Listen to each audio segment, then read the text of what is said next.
Hi, Naomi. Hello. Okay.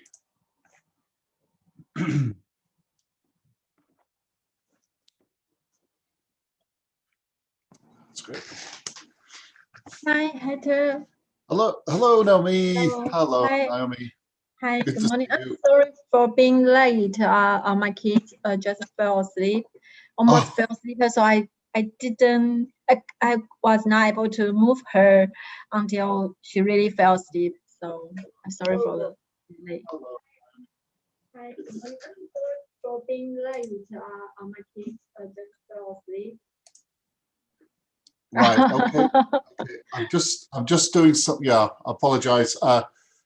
I think we're okay now, Naomi. I was just noticing that. Yeah. At the moment, it's just that it's auto recording onto YouTube. So at least that way on the backup system. So um, for our review after the class, but also for yourself as well, Naomi, if you're wanting. So maybe there's a an echo there. Mm, I think no we're okay. worry. I think we're good now. I think Yeah, that's all clear now. Good. Okay. Apologies for that. no Great. worry. Okay. Yes. Yes. First of all, I hope your family are keeping safe. Your children are sleeping okay now. Is that right? It's Yeah. All of them are sleeping. No worry. But you're very right nice. that Taiwan is not safe. These weeks we have a $5,000 in Quar- quarantine now. Quarantine. 5,000 Yeah. people are in Yeah. quarantine. Yeah. This is And the yeah. worst thing is that's from hospital. It's infected. I don't know how to say that. They got uh, some several doctors got infected among the hospital while they were taking care of patients. Right. Right. This is the yes. This is one of the topics actually. Yeah. That Taiwan has ordered. Let's just read that one. This article, this point there through again. Yes, that's right. So this, yeah, that's right. So Taiwan ordered 5,000 people to quarantine on Sunday as it sought to contain a rare domestic cluster of COVID-19 connected to a Mm. hospital, Reuters reported. A cluster. Are you familiar with the word cluster? Yeah, it's Uh, like a group how to say oh, group yes. It is, isn't cluster. it? Like cluster, cluster. This is yeah. It's quite interesting that. Any idea how this has happened? I mean, just Mm. this was it by somebody traveling? I'll just close this one. This cluster, was this something that people were? Do you think it's come from in the country or from someone traveling? Oh, I didn't pay enough attention to the news, Yeah. but I remember some people got back to Taiwan from abroad, but I'm not really sure about this. Right, right. Yes, I heard there was a story about this. That's was it a New Zealand pilot? Also, a New Zealand pilot was traveling in Taiwan, and he also had coronavirus and Mhm. spread it. Was that last year, wasn't it? Was there some sort of story about a pilot who took a vacation in Yeah, Taiwan? yeah, just a couple of weeks ago. Oh, really? Really? That?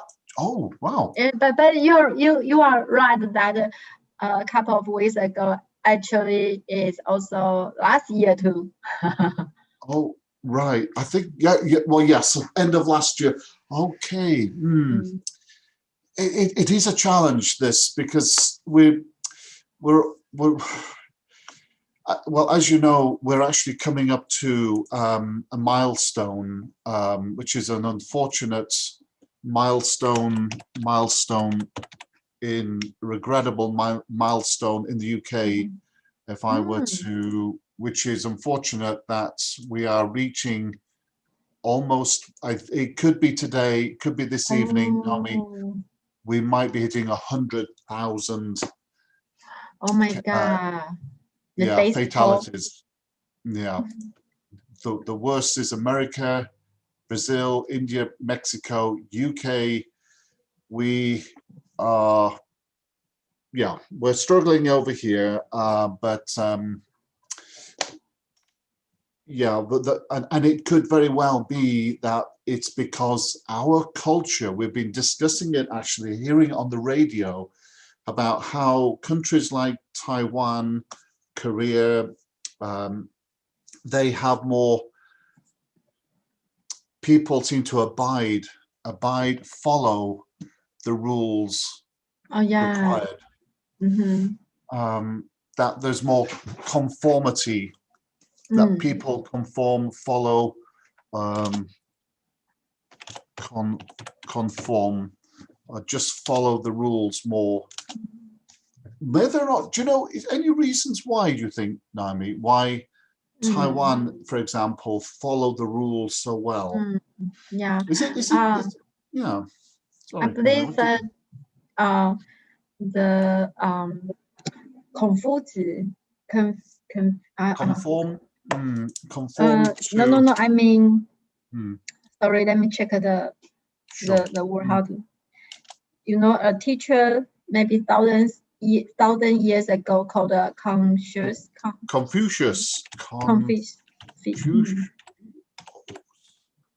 No, sorry, let me check. Conform. Oh, sorry, let me check. I wonder if that means Confucius is conform. Sounds similar. Do you know Confucius?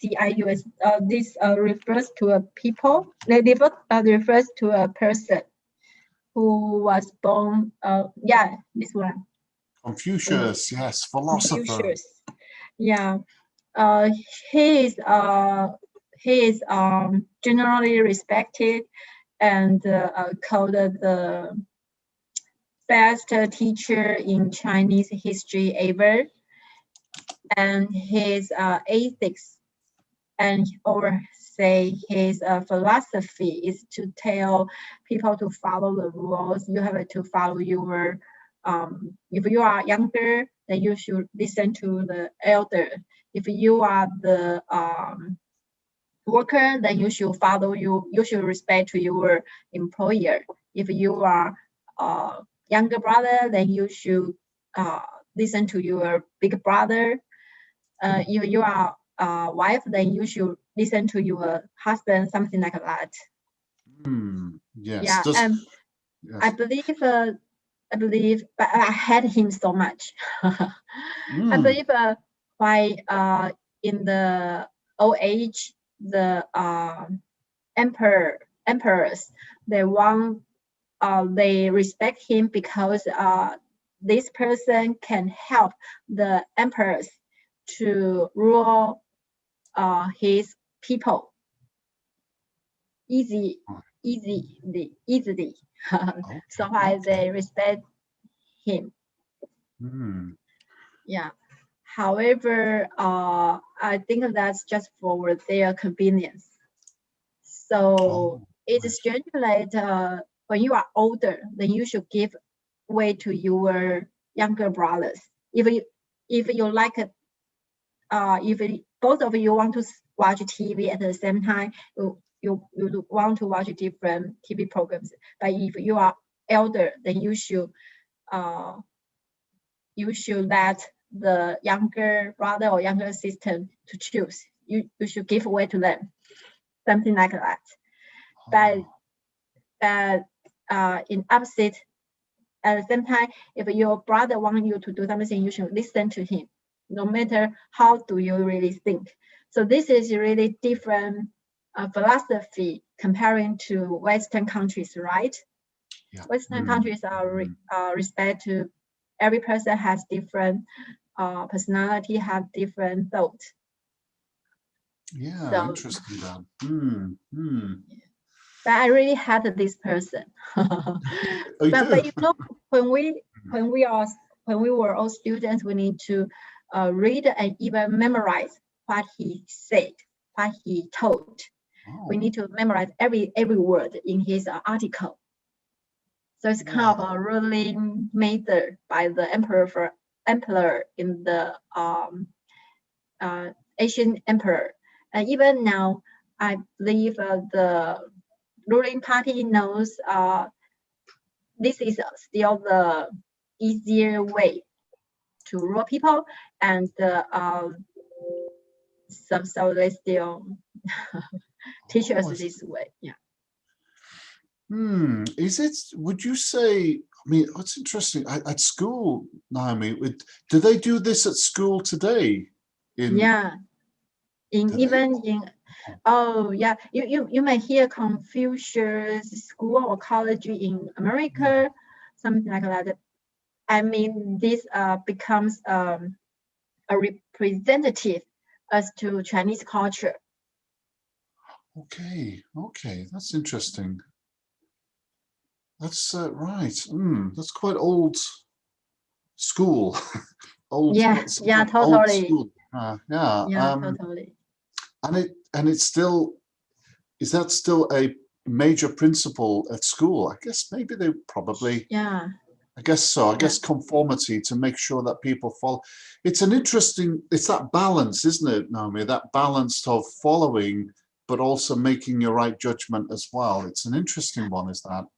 You Uh, are you are making the point that mm, we are teaching children to follow instruction, but we don't teach them, or we don't even encourage them mm, to think, to have their own thought. yeah, We just ask them to follow instruction. Then if they do, then we say, "Oh, you are a good boy. You are a good girl. 你很乖." But we yeah, don't yeah, encourage them yeah. if they have a different opinion. Interesting, isn't it? That's a thought. I didn't think about that. I was just this week we were thinking about, I'm here on the radio over here about why we in the UK are struggling with this coronavirus.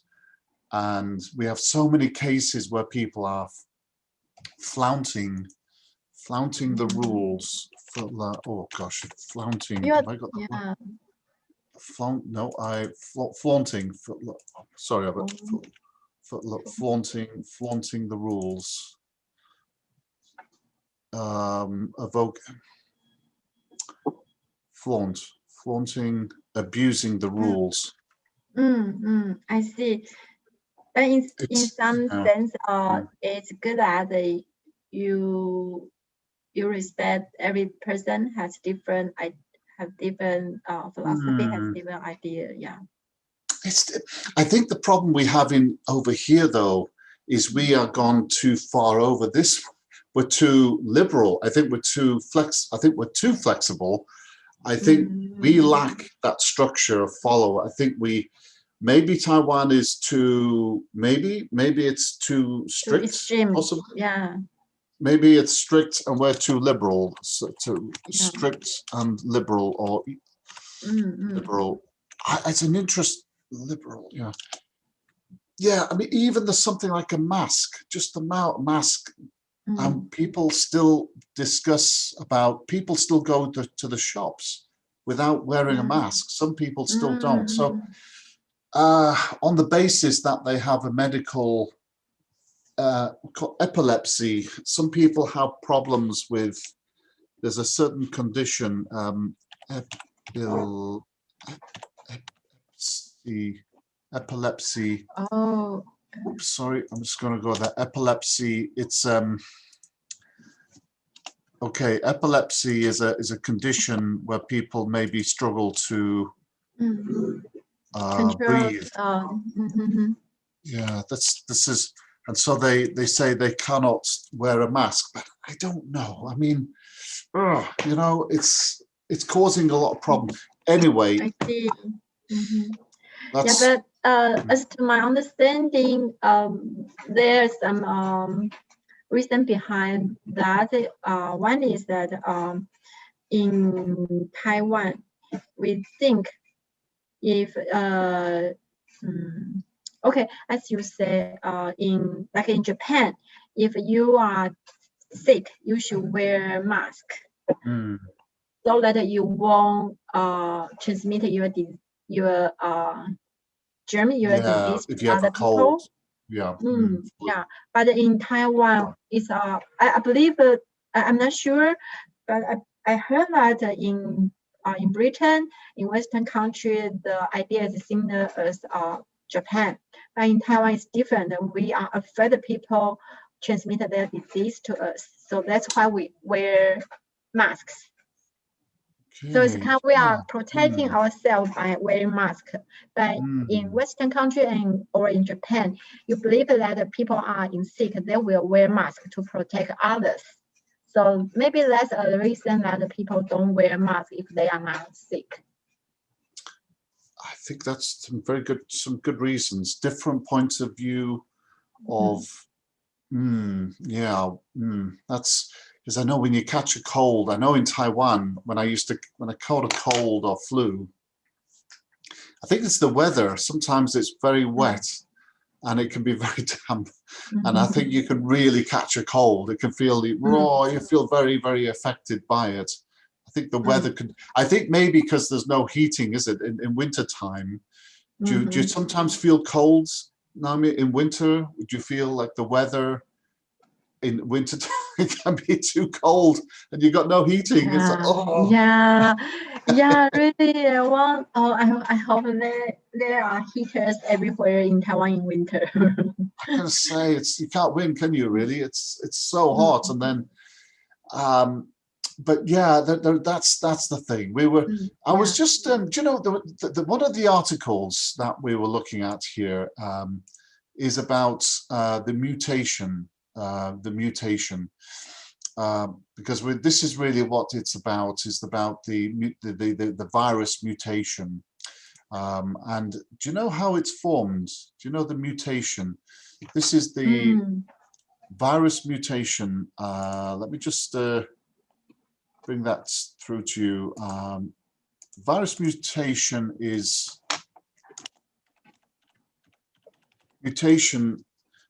when the virus changes.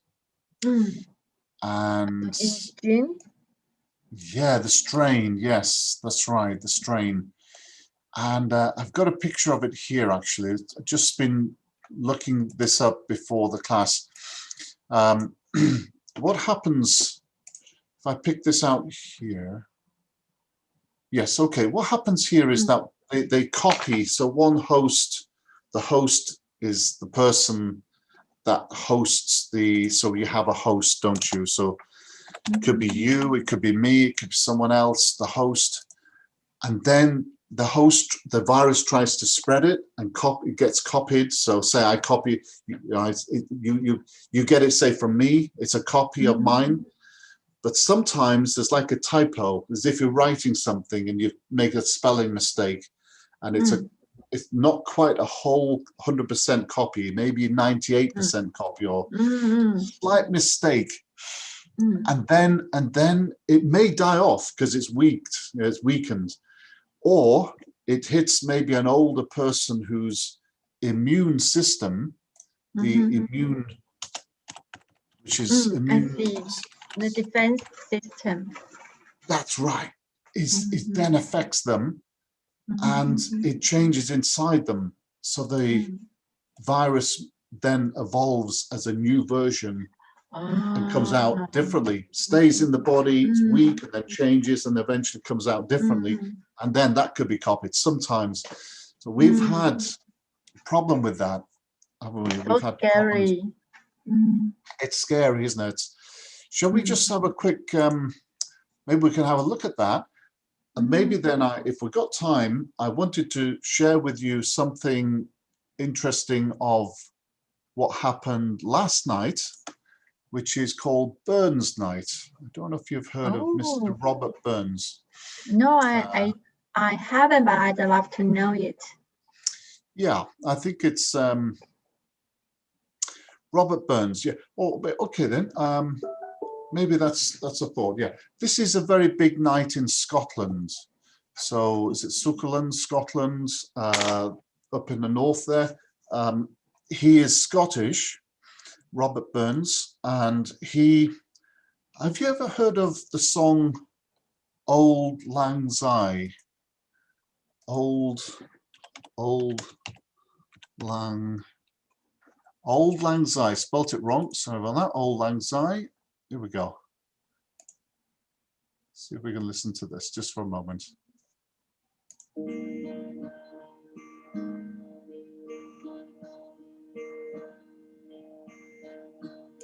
Maybe this one here. The stroke of midnight on New Year's Eve usually sounds like this.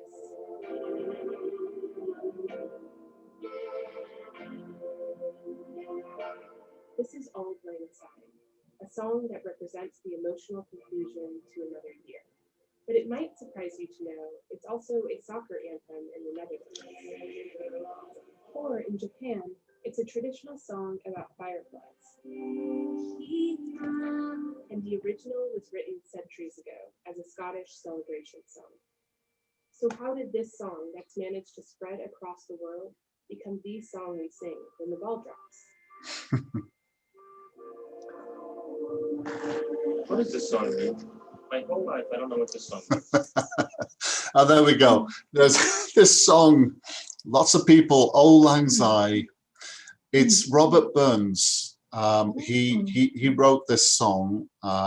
He was a poet. He was a poet. And Robert Burns, on the 26th, he was born on the 25th, sorry, of January. Oh. So it happened on Sunday. Yesterday, wasn't it? Yesterday. That's right. So, and Robert Burns was a famous, yeah, that's right. 1759 to 1796. Yes, he was one of Scotland's most famous poets and songwriters, and he has left a lot of what we call folk songs. This is like people that sing songs, local songs, and he writes a lot of poetry. And Auld Lang Syne is his famous song that everybody. I wonder, has it been sung in Taiwan? Auld Lang Syne. I wonder if Auld Lang Syne. I wonder if it was interesting. We're looking at this clip here about in Japan. They also have it for different themes. I'm trying to think if Stephanie told me something about it at school. Auld Lang Syne was sung at her school. I'm not sure this goes into the history of Auld Lang Syne, but it's sung at the end of the year. Are you familiar with this song, Naomi? No, I'm checking it on Google. Okay, Auld Lang Syne. Oh yeah, it's when we graduate, we used to sing this song. That's it. When you graduate, isn't it? Old. Oh wow! I didn't know it's Old Lang. This. So even I struggle to know how to write this. This is Scottish. This is Celtic. Celtic language. I'm just wondering if there's an old song there. Just okay. Auld Lang Syne song. Just very end of the year. Auld Lang Syne. So anyway. This is the yes. You know it. So you sing it at the end of graduation. Yes. That's it. Yes. Well, Robert Burns, he wrote many different poems. And you might be interested to know, have you any idea what this is? Have you seen anything like this? Hen? Yes, that's another way to, it does, doesn't it? It looks like it's, you know, in Europe, we have lots of sausages, you know, lots of, well, this is a sack, and it's called a haggis, a very famous food. You probably, I don't know if you may find it in Taiwan, haggis. It might possibly in some international restaurant somewhere, or maybe yeah, and I've tried this. Oh, you've done it. You've tried it. Okay. Yeah. Yeah, I was going to say, if you travel to Ireland, or you might have traveled to, where did you have this? Was this? Probably in North Island and in Taiwan, because there are some different restaurants in Taiwan with like Western food. Oh, okay, interesting. Because last night there will be some places, I don't know, around the world where they will be having haggis. So last night there would have been some event. What they do is there's a certain procedure for the. Oh, here's okay. Just one moment now. This is Scottish. I'll just play a little bit for you.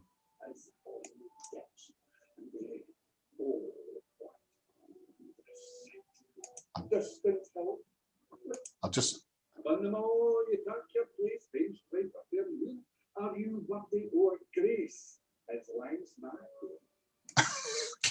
Okay.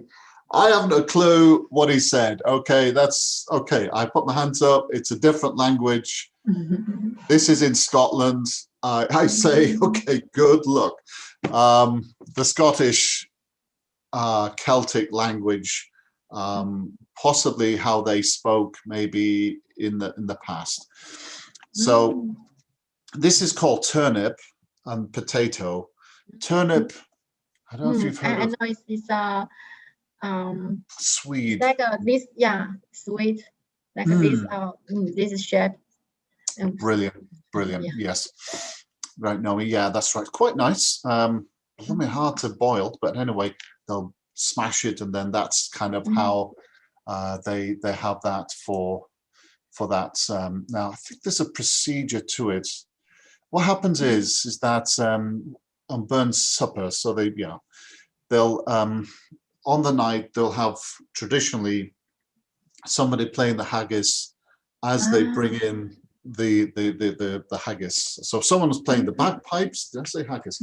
Bagpipes, and then the chef will bring in the haggis, and then they'll open it. They'll have a certain knife to open up but they'll celebrate. It's basically to remember. It started off with Robert Burns' friends just remembering it happened after he died about 4 years later. Then his friends got together to remember him and then read his poetry and recite some of his poetry and songs. And so then they evolved with using this. So to start with, gathering the hosts together and announcing them, and then the meal served as a hot haggis with a bagpipe in the background, and then they'll open the with a big knife from the top down. I don't know why. And then they will have a tribute speech after the meal, and then they'll read some of his poems, and then they'll sing "Auld Lang Syne" at the end of the night. So yes, it's kind of like that. So it's and obviously it's kicked off. It's taken off. Did you do whole process last night? Yeah, not me, but I know people in Scotland would have done so, and it would have been whiskey as well. They would have had some sort of, I don't know, have celebrate with their Scotch whiskey, and so it's Robert Burns. Yes, that's that would have been happening. Cool. It's so interesting to know. Yeah, I suppose the coronavirus, we probably. We wouldn't. I don't know what would happen. Whether people will be. I'm sure they'll be having haggis in Scotland last night, but maybe virtually. Maybe that's how they've done it through. It could be doing it that way, bringing everything in and celebrating together. So, Robert Burns, Burns Night. Yes, middle of 25th of January. Always a big night in Scotland. So if you're interested, it's quite interesting to maybe have a look at some of Robert Burns' poetry. He's got one or two famous ones. might become something, but it's very hard to really understand. Oh, Written at yeah, to a mouse. We sleeking kits crowrin. Yeah, to be honest with you, I mean, there must be a translation somewhere that's for the rest of us to understand. But did you yeah. learn his poet? Sorry, I mean, did people learn his poetry during school? I think I think they may do so if it depends on the subject. If they do English literature, maybe advanced. I mean, there's Shakespeare, but also I'm thinking in Scotland they probably do. I think it will be. I think they will have that as part of their curriculum. Some of it, but I think it depends. If you were to study advanced English or English literature, they're possibly A-level English. I think they will do poetry like this. To be honest with you, I do tend to struggle with poetry myself. I'm not really a poetry person, although I'm. Oh, me neither. You know, I'm sure it's good. I'm sure it's good. It's just never resonated with me. But I'm you know, but I think it's interesting when you get to know a bit about the traditions happening in places. I think there's more purpose for learning some of it, knowing that is celebrated nationally.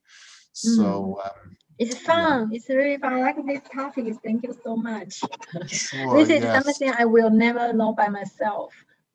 Oh, well, we do have various traditions that go on in Britain, whether in Scotland or Ireland or Wales. There's usually something almost every week that happens that goes on, and some interesting things. I know that when it comes to May as well, there's the May Day holidays and how we celebrate the beginning of summer or the spring, and also, but there's other aspects. Oh yeah, there's various traditions underlying. I think the problem with us is that we don't promote or sell our traditions. You know, America are good at it. Even the Irish. Yeah, you're right. St. Patrick's Day. But many things maybe it's because we got too many and we just don't know which ones to share. But I thought Burns Night should be a good one for. But if you got a chance, have a look into it. Robert Burns. What I'll do, I'll type it in for you. Robert Burns. Robert Burns. Yeah, he's a poet, and it sort of forms a lot of the Scottish history of literature. And so, I mean, if you like, Naomi, I can sort of certainly share sometimes some aspects of some of our traditions of, because you've been in Britain before, you sort of have an idea. So if certainly if you're traveling in Scotland, you'd be wise to know about it. I think one last thing is the tartan pattern.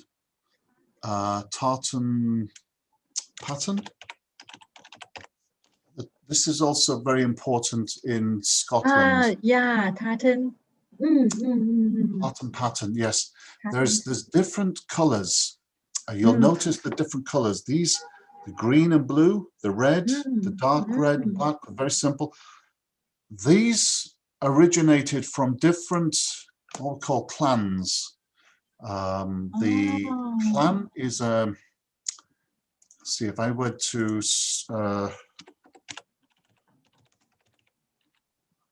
clan is a tribe. Clan's tribe. They had different colors, different tartan tribes. So you'll see that the Scottish, all right, these are like different clans, clan tartans. And these represent the different clans of Scotland, different areas of Scotland. Oh. And so how they recognized each other was wearing a kilt to identify the kilt, of course. It recognizes where they're from and whether they are friend or foe. I see. Scotland, yeah. These are the clan Wow. families. So many. Yeah. Mackenzie, he's quite famous. I don't know why, but Lindsay, gosh, McPherson. Yeah. Different clans, different types of material or colors. I have no idea why. But if you're traveling in Scotland,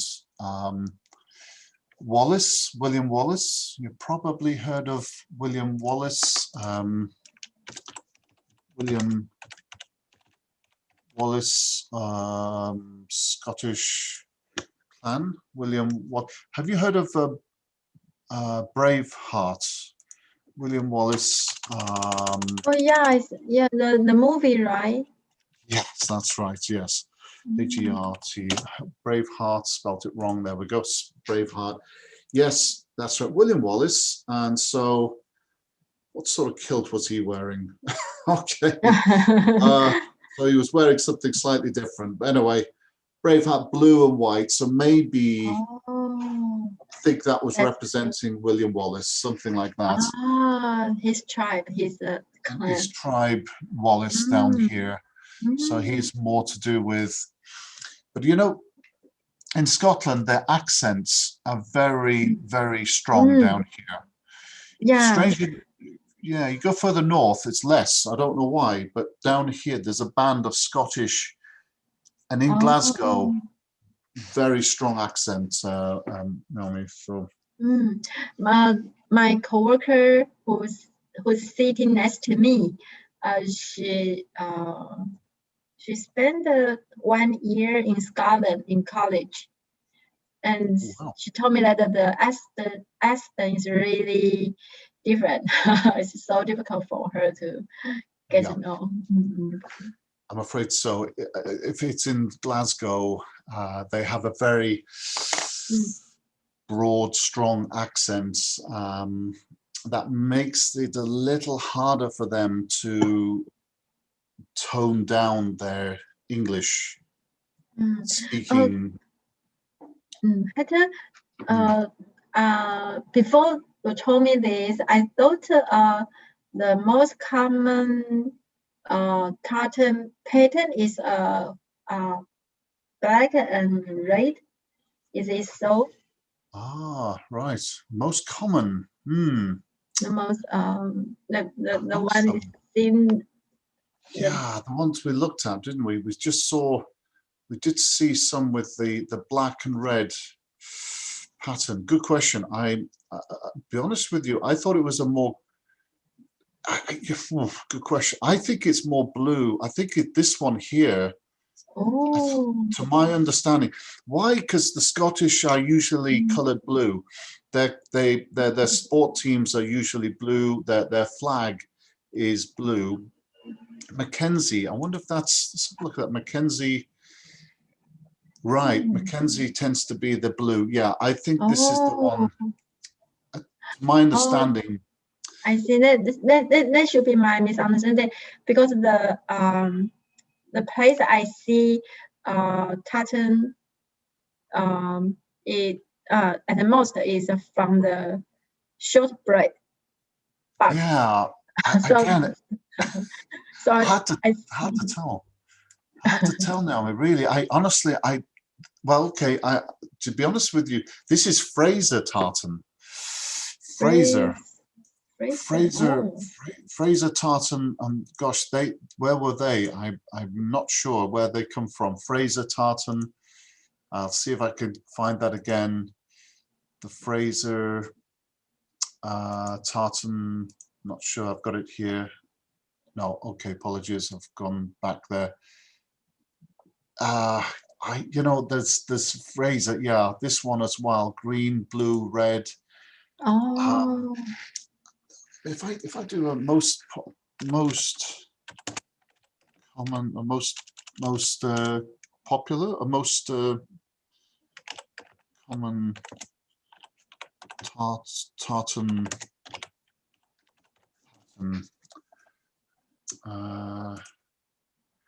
Most. Oh, right. So maybe you're right. Maybe it is this. Oh, royal.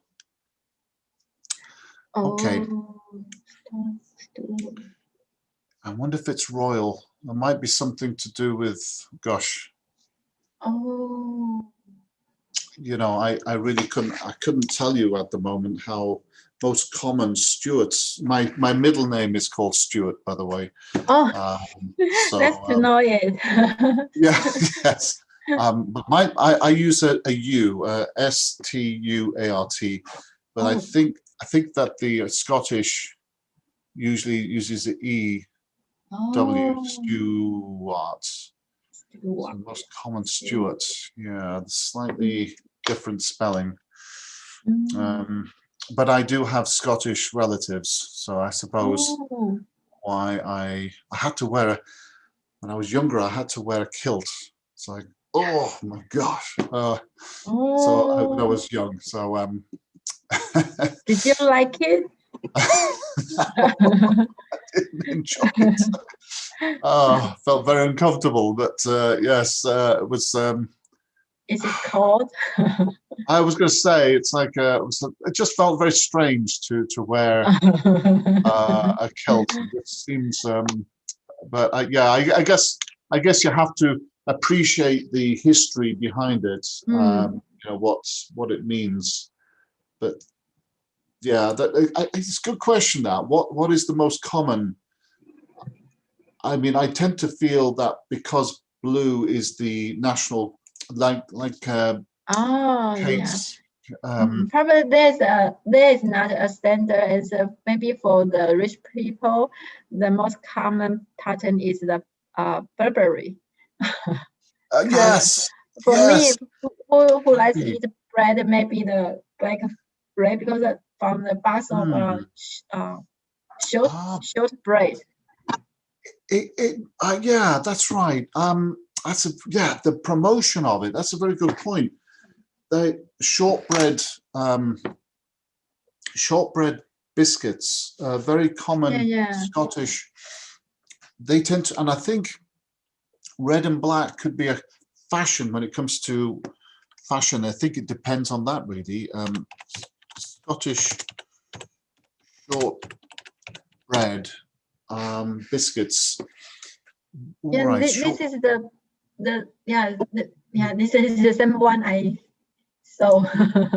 Yeah, maybe I can go to shortbread, Walkers or This brand. Walkers, yes, shortbread. They're in the shops all over here. If your colleagues are traveling to Scotland, sometimes this is a good gift to get. It's quite cheap and easy to carry. And won't go off, it's quite strong, so they can last a long time. So it's a handy thing to carry. Interesting what you said is that the pattern is very popular. The green and red. Oh, green and red, colors tends to be, it's a mix of things they have. So, yeah, did you say you've not traveled to Scotland, right? Is that right? No, I haven't been there. Yes, you'll have to. I wonder if your colleague is. I wonder if she remembered about Burns Night. Maybe you can tell her tomorrow if she's forgotten. I bet she'd be interested. Yeah, ask her about her experience. And the thistle, is that something you're maybe familiar with? The Scottish thistle. This is the thistle is the emblem. This thistle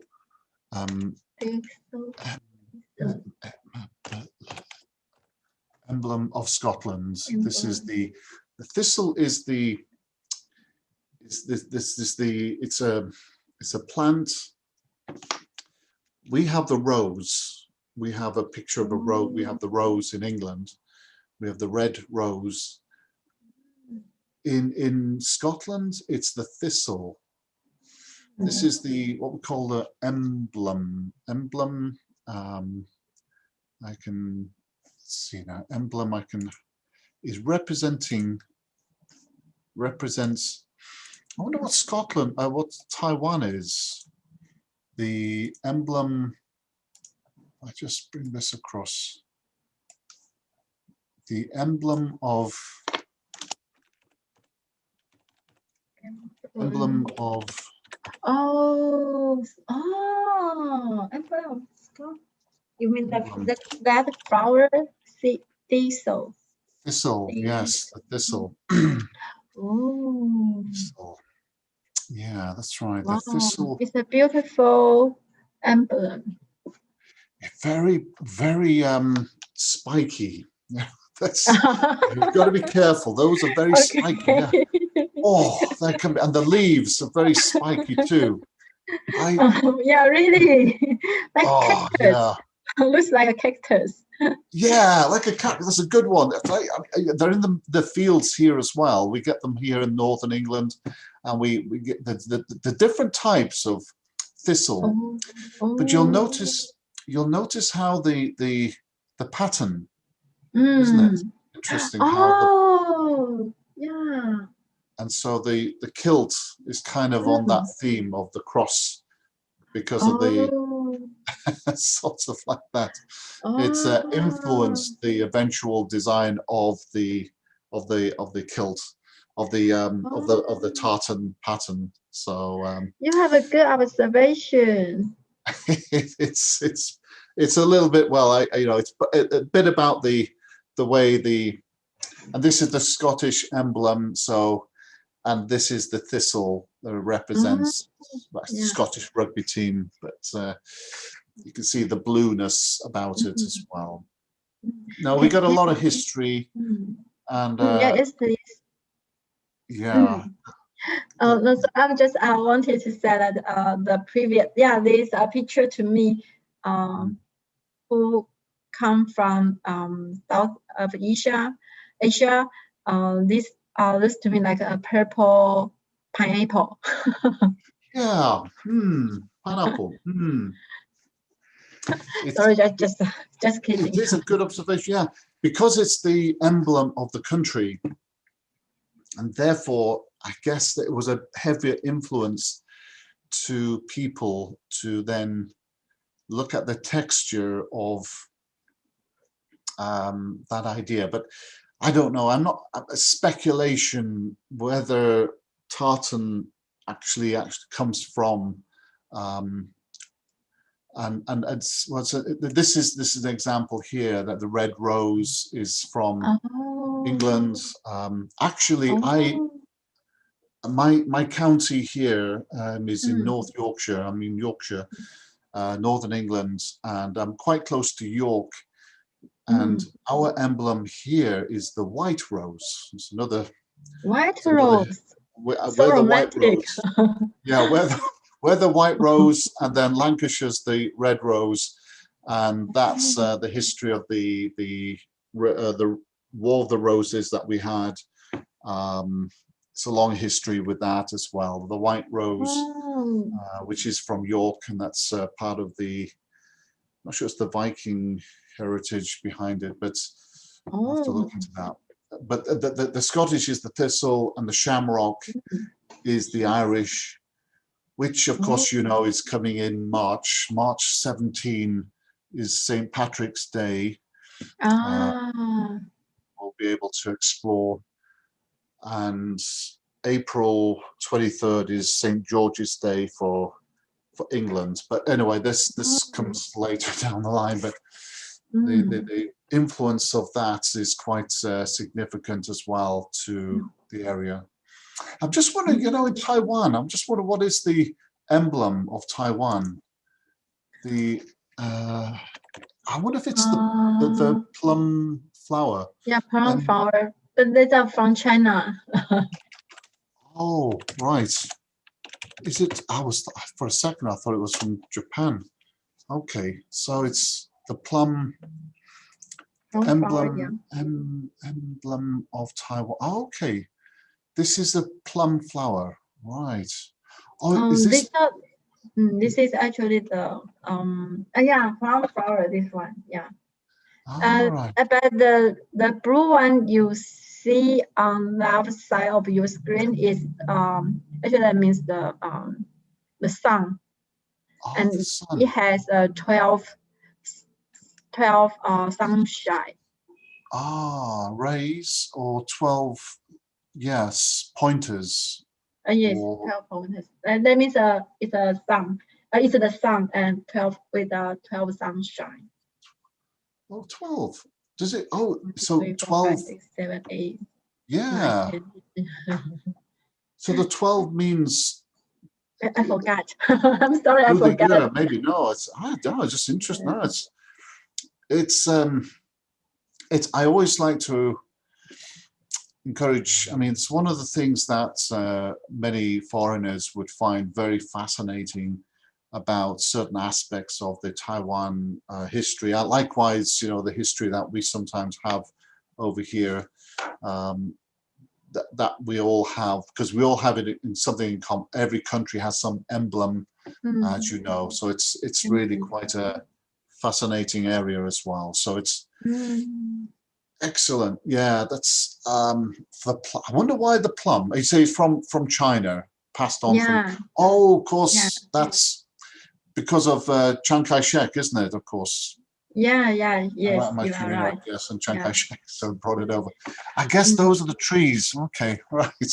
Yeah, and the reason they choose plum flower, they say the reason is because some plum tree have grow more flowers if the the colder the weather, the more flowers the plum tree grows. Oh, right. Interesting. So represents the sun. If it means that if it's sunny, there'll be more fruit. It's two different stories. Oh, two different. Oh no, if it's cooler, there's more fruit. Okay. Oh yeah, cooler, the more flowers. That to encourage people to be persistent during difficult situations. Oh, okay. Yeah, and the sun with 12 sunshine is from Sun Zhongshan, Sun Yixian, Okay. Yixian Sun, Oh, Mr. okay. Sun, Dr. Sun. Oh, Dr. Sun, Sun Yat-san, yes. Yeah. Interesting. All right. Okay. The red is the red ground means when revolution people blood a lot. Actually, that's a very interesting thought. That it's the original flag of China. I think it was stripes, wasn't it? Different, representing the different people. I think it was supposed to be that, and then, as you said, the revolution or the revolution to something like that. And the 12. I forgot what does that 12 sunshine mean. Represents the different regions. I'm not quite sure. Oh, you should be right. I think it might be something like that. Might have been representing spreading out across the different regions across China or something about the. You should be right. Anyway, I did something on it a while ago, but gosh, it's fascinating how we do our flags as well. So I mean, I'll bring that up next time. I mean, about the little bit of history about the Taiwan flag, because it's quite a fascinating area. I just want to jump over to something that's rather concerning. Is another element in this discussion. Is about the Taiwan. Is it the China threat? It's been recently in the news as well, isn't it? That in the article that China's show of force over Taiwan, warplanes, China's warplanes. Have you heard any updates on this? This was it over the weekend that were. Oh, I didn't know this, but maybe like it happens like once by week, by monthly, or once monthly, something like that. In these years, but I didn't know this one. I think they're testing it. What I understand is because the transition from Donald Trump to Biden. Yeah, you are right. Trying to watch now, aren't they, to see what Biden's response will be. Yeah, I agree with you totally. Seems to be, isn't it? That's testing his reaction, his response. Yes, that's right. So it's like a drill, isn't it? The drill was the biggest so far this year, and the first under President Joe Biden. The biggest drill so far. So there's lots of drills. But this year only like 3 weeks passed only. So the biggest one this year is not. Yeah, very true. It catches it out. It's a very good point. I was just saying to my son the other day, it was saying, you know what, you've not been outside this year. When was the last time you went outside?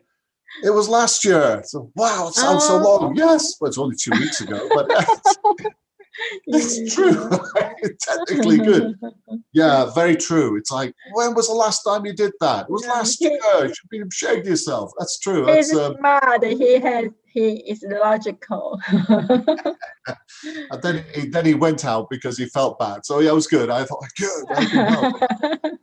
So good to get the kids to do something when you at the beginning of the year. So yeah, no, I mean, if having a look at this this point there, look at the military, isn't it? Really is quite frightening, isn't it? About the ground forces, China versus Taiwan. It would be very, very challenging, isn't it? What China has. But do you think it's just too risky for China to do this, to invade Taiwan? Honestly, if they want to invade Taiwan, then I think they can take Taiwan in 1 day, within 1 day. Maybe just 1 hour. Do you think it would? I mean, do you think then that it's just because of the relationship Taiwan has with the US that won't do that? I don't know. Maybe probably. I really don't know why they still haven't done that yet. Probably maybe they don't think it's worth to take Taiwan because Taiwan is too small, or like they still don't want to get an international dispute, or probably some of the top officials in China government, they have houses in Taiwan.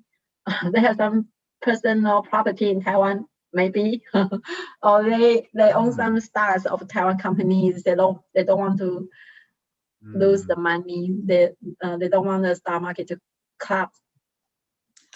Yes, the economics, isn't it? It seems that it's driven by economics. It's, yeah, because maybe they want some wafer from TSMC. Yes. They have a strong demand from maybe like Huawei, Xiaomi. They needed a wafer, they did the IC. Just guess. I really don't know. How do you think?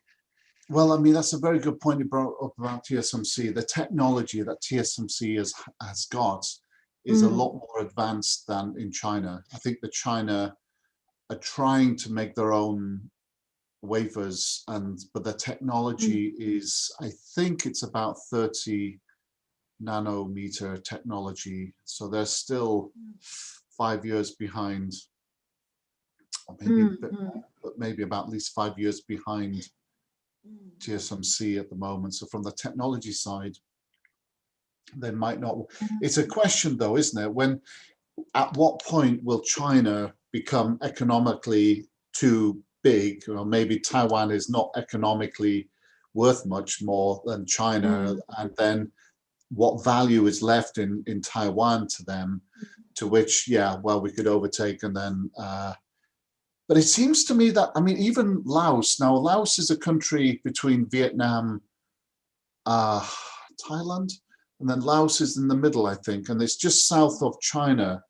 And I saw a program yesterday about it, and China trying to create a Las Vegas city on the near Laos, in Laos, which is a very cheap country, and businessmen are overtaking and actually building a city there from China, and they're just growing and growing. And I just get the feeling that maybe they're going to try to take over Laos, you know, maybe even just grow.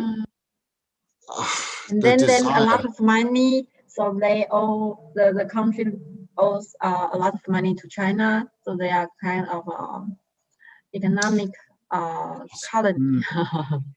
Yeah, I think, I mean, Laos does have some, yeah, some mineral wealth, but that China can obtain. But I think, as far as I think it's just that it seems to me like China just wants to grow and spread.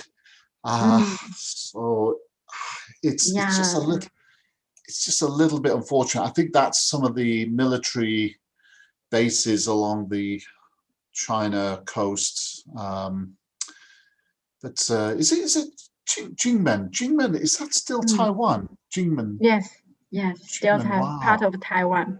Gosh, crazy, isn't it? There, yeah. People there, they have a lot of communication and interactions with people in Xiamen. This is so close. They can swim to Xiamen. Xiamen can swim to Jingmen. Is that right? They can just,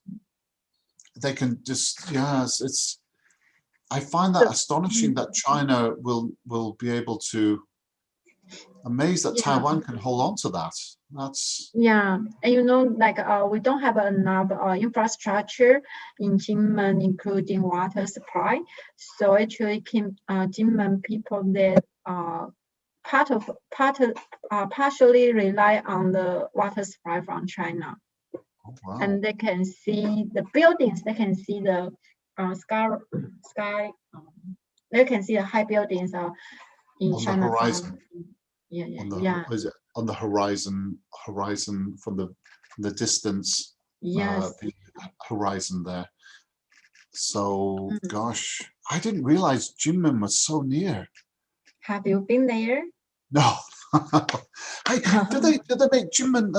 Are they famous for Gaoliang? Is that right? Is that what it is? Yeah. Do you like a spirit? Wow. You know, you could put it in a car. Jinmen. I think, you know, if they run out of fuel, almost like you could put it into an aircraft. It's so strong. You can burn it, right? It's incredible stuff. I just 58. 58. Yeah, what is it? Why do people like it? I don't get it. It's rocket fuel. It tastes like it tastes like a whiskey. It's the brandy or whiskey, you know. The impact is, yes, I agree. But the taste is just savory. Must be an acquired taste. That's another one, a good word. That acquired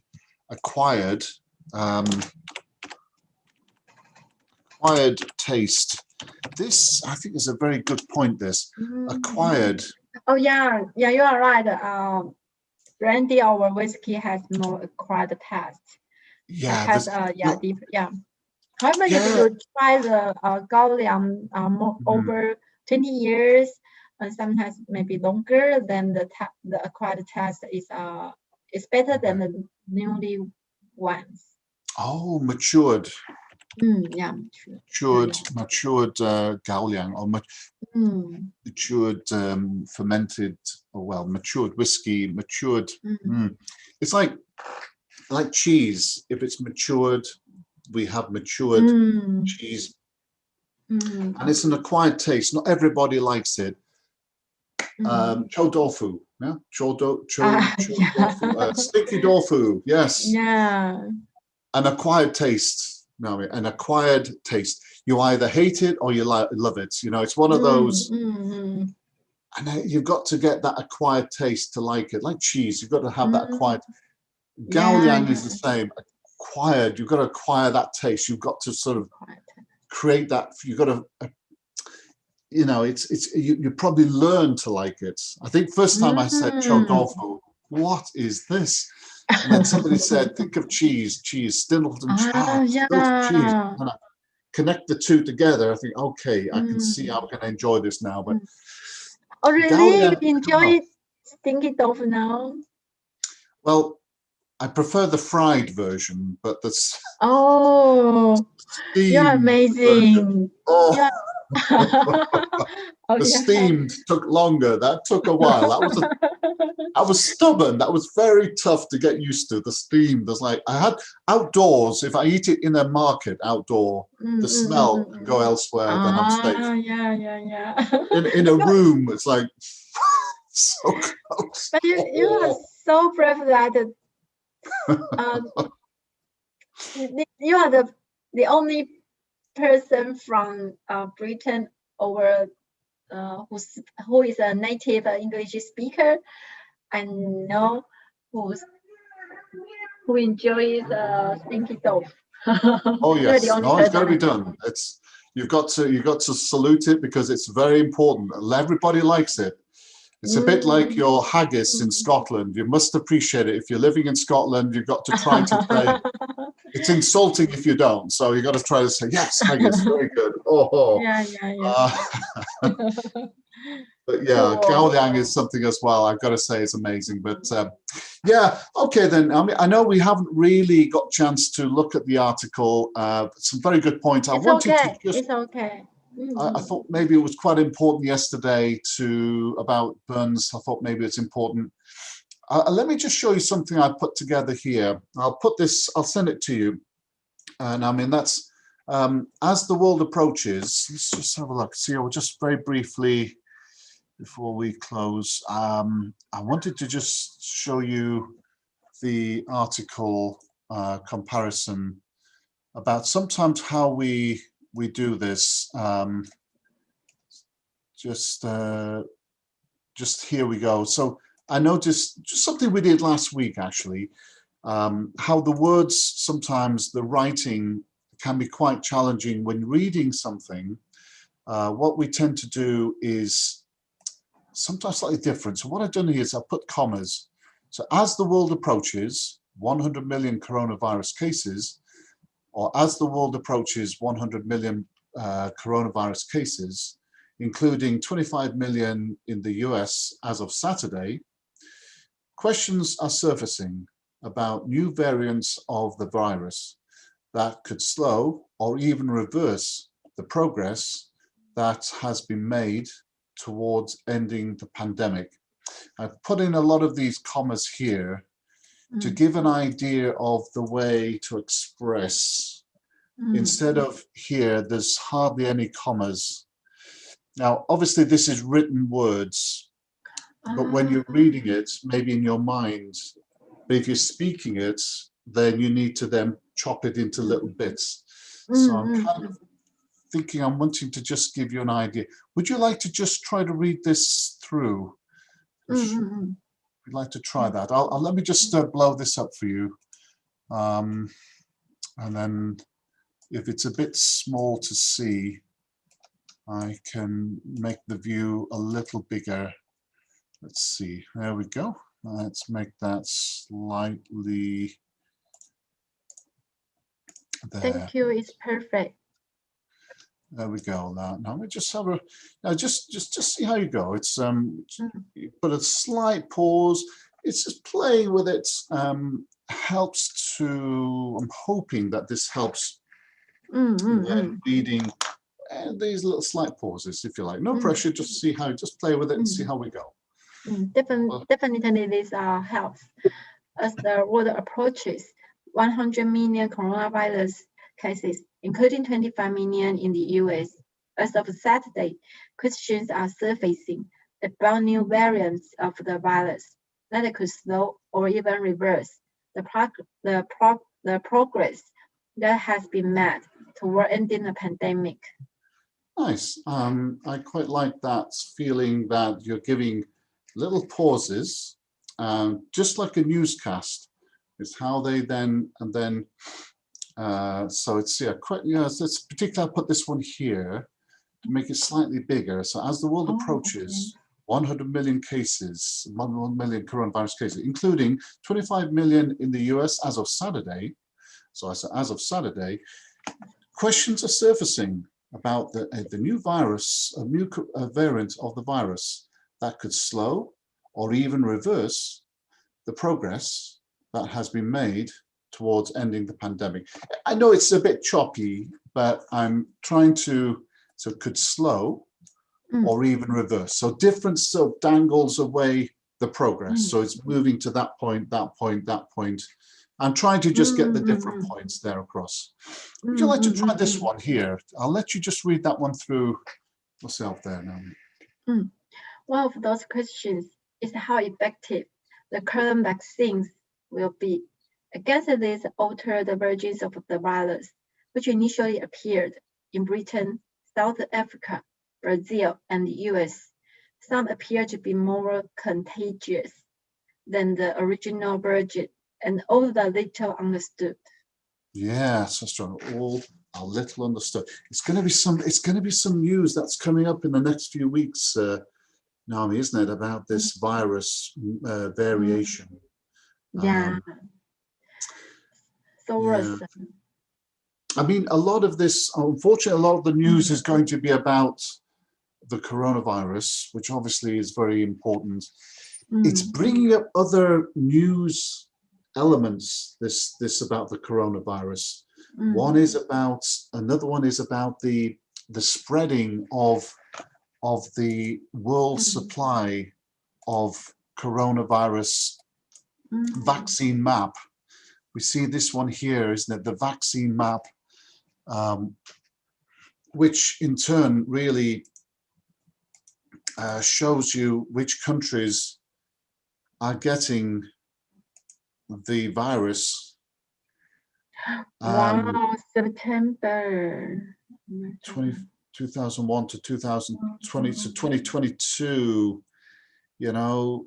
So Taiwan, you're going to be slightly delayed with the vaccine, it seems. And you'll notice America, Europe tend to be, and Japan, it seems, tend to be the ones getting the vaccine a little earlier.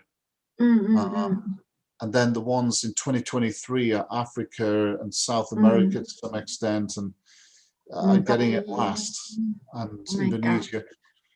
So there's WHO complaining about this, and there is, so the release of the vaccine is going to be an issue as well coming over the next few months. We're going to see sort of challenges about when or where, who should get it first, and which country. So it's interesting, this demographic is not quite balanced across the world. We really all should be green, but Africa seems to be the last country, isn't it, that's getting it. So this is going to be something, of course, a mutation, what's happening with the relationship with Taiwan, America and China, which of course goes on all the time. And of course, sadly, we will have an update later. We're 100 million cases now. Is that 100 million? Yeah. Wow, 100 million cases of coronavirus. And later today, we're bracing ourselves in the UK that in the next few hours, we may be having an announcement that this will break the 100 mark, which you may hear in the news. But there we are. That's just where we're at with that, Naomi. It's but very good, Naomi. You're I take it that you read this every week, every day, or you get a chance to read the briefing, the New York briefing. Do you get a chance? Is it most days you're reading this through now? Yeah, Yeah. Monday to Friday. Monday to Friday, brilliant. Okay, yes, I'm getting them every day as well, so it's interesting. I'll try to explore elements of this with you. It's and of course, if you're interested, maybe I'll send a WhatsApp message to you about sometimes if something interesting culturally happens over here that we maybe you'd be interested to know a little bit about, I can gladly share with you a little bit. I didn't mean to talk too much. I'd love to know that. Really. Okay, then. We'll see. Yeah, I think that's it. I mean, if like I say, Burns Night is very, very popular and very big tradition in Scotland. You can think of it like Thanksgiving, but it's a different thing. But in America, they have the Thanksgiving. Scotland, Burns Night for them. So I think there'll be a few sore heads in Scotland today. You know, they've probably been drinking the whiskey last night. So I think if there was a few English teachers from Scotland, well, they'll probably be struggling today. I think so, yeah. Yeah, anyway, great, Naomi. Well, hopefully that's, I'll send that information. And thanks for sharing about Confucius. It was a really good example, that, Naomi. I appreciate that. You know, the why people mindset, it's a very good analogy as to maybe how Taiwan can manage to control this virus. Something to be said. I appreciate that. You've raised a very good point of view on that. The philosophy in the mindset of people. You know, we could do with something like that over here, but it's that balance, isn't it? That being able to balance as well, to think on your feet as well. Great, Naomi. Okay, I hope I'm not taking too much of your time with the children there. Are they? I heard they're talking in the background. Are they? Thank you for your time and effort. Really, that's been brilliant. Yeah, I've enjoyed that, Naomi. Okay, fantastic, Naomi. Well, keep safe, and I'll send you an update as to what we've done today. And look forward to seeing you next week then. Thank you. Keep safe too. You too. Bye.